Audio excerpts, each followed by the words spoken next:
Hello friends, welcome back to my channel. ఈరోజు మా lunch menu వచ్చి సండే స్పెషల్ చికెన్ కర్రీ అండి. ఇక్కడ నేను చికెన్ కర్రీ ఎలా చేసుకున్నానంటే మీకు ప్రాసెస్ ఒకసారి చూపిస్తాను. ముందుగా స్టవ్ ఆన్ చేసి మంటను హై ఫ్లేమ్లో పెట్టుకొని బాండి పెట్టిన తర్వాత 2 టీ స్పూన్ల ఆయిల్ అనేది యాడ్ చేసుకోవాలి. ఈ ఆయిల్లో మనము సన్నగా చాప్ చేసుకున్న టమాటాలు, సన్నగా చాప్ చేసుకున్న ఉల్లిపాయలు అనేది యాడ్ చేసుకోవాలి. ఇవి త్వరగా మగ్గటానికి మనం ఇక్కడ పసుపు, ఉప్పు అనేది యాడ్ చేసుకోవాలి. వీటిని కూడా ఒక్కసారిగా కలుపుకోవాలి. ఇక ఇవి కలుపుకున్న తర్వాత మనము 1/2 kg చికెన్ తీసుకున్నాను. దాంట్లో కొన్ని కరివేపాకు రెబ్బలు, 4 పచ్చిమిర్చి సన్నగా చాప్ చేసుకొని యాడ్ చేసుకొని మనము ఈ ఉల్లిపాయలు, ఈ చికెన్ అనేది కలిసే విధంగా కలుపుకోవాలండి. ఇలా కలుపుకున్న తర్వాత మనము మూత పెట్టి ఒక 15 నిమిషాలు అనేది మగ్గించుకోవాలి హై ఫ్లేమ్లో. ఇక ఇలా 15 నిమిషాలు మనం మూత పెట్టి మగ్గించుకోవటం వల్ల దాంట్లో చికెన్లోని నీరు వాసన అంతా పోయి ఆయిల్ అనేది బయటకు వస్తుంది. ఇలా బయటకు వచ్చిన తర్వాత మనం దీంట్లోకి 2 టీ స్పూన్ల అల్లం వెల్లుల్లి పేస్ట్ అనేది యాడ్ చేసుకోవాలి.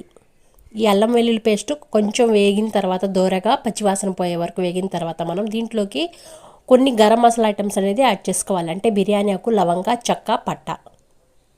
ఇంకా ఆ తర్వాత వీటిని కూడా ఒక్కసారిగా కలుపుకొని మనం దీంట్లోకి ఇంకా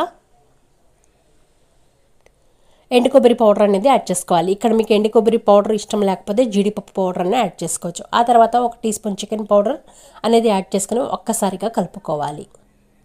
ఇలా కలుపుకున్న తర్వాత 1 టీ స్పూన్ గరం మసాలా కూడా యాడ్ చేసుకోవాలి. ఆ తర్వాత మనకి కర్రీకి కావాల్సినంత కారం అనేది యాడ్ చేసుకోవాలి. ఆ తర్వాత గుప్పెడు కొత్తిమీర రెబ్బలు యాడ్ చేసుకోవాలి. ఎప్పుడైనా సరే నాన్ వెజ్కి కొంచెం కారం ఎక్కువ ఉంటేనే బాగుండిద్దండి. ఇంకా వీటన్నిటిని మనం యాడ్ చేసిన తర్వాత ఒక్కసారిగా కలుపుకోవాలండి. ఫ్రెండ్స్, మా లంచ్ మెనూ మీకు నచ్చినట్టయితే లైక్ చేయండి, షేర్ చేయండి, కామెంట్ చేయండి, నా ఛానల్ని సబ్స్క్రైబ్ చేయండి. ఇంకా ఇలా కారం యాడ్ చేసిన తర్వాత ముక్కలకి కారం పట్టే విధంగా 1 నిమిషం మనం మూత పెట్టి మగ్గించుకోవాలి. 1 నిమిషం తర్వాత మూత తీసి మనం ఒక్కసారిగా కలుపుకొని మనము ఈ చికెన్ ఉడకటానికి ఒక పెద్ద గ్లాసు వాటర్ అనేది యాడ్ చేసుకోవాలి. ఎప్పుడైనా సరే మనము చికెన్ అనేది వాటర్ యాడ్ చేసిన తర్వాత మంటని హై ఫ్లేమ్లో పెట్టుకొని మనం ఉడికించుకుంటేనే చికెన్ అనేది బాగుండిద్దండి. ఇంకా ఒక 5 నిమిషాలు మంటని హై ఫ్లేమ్లో పెట్టుకొని ఈ చికెన్ని ఉడికించుకుందాం. 5 నిమిషాల తర్వాత ఇలా దగ్గర పడినప్పుడు మనం ఇక ఈ చికెన్లోకి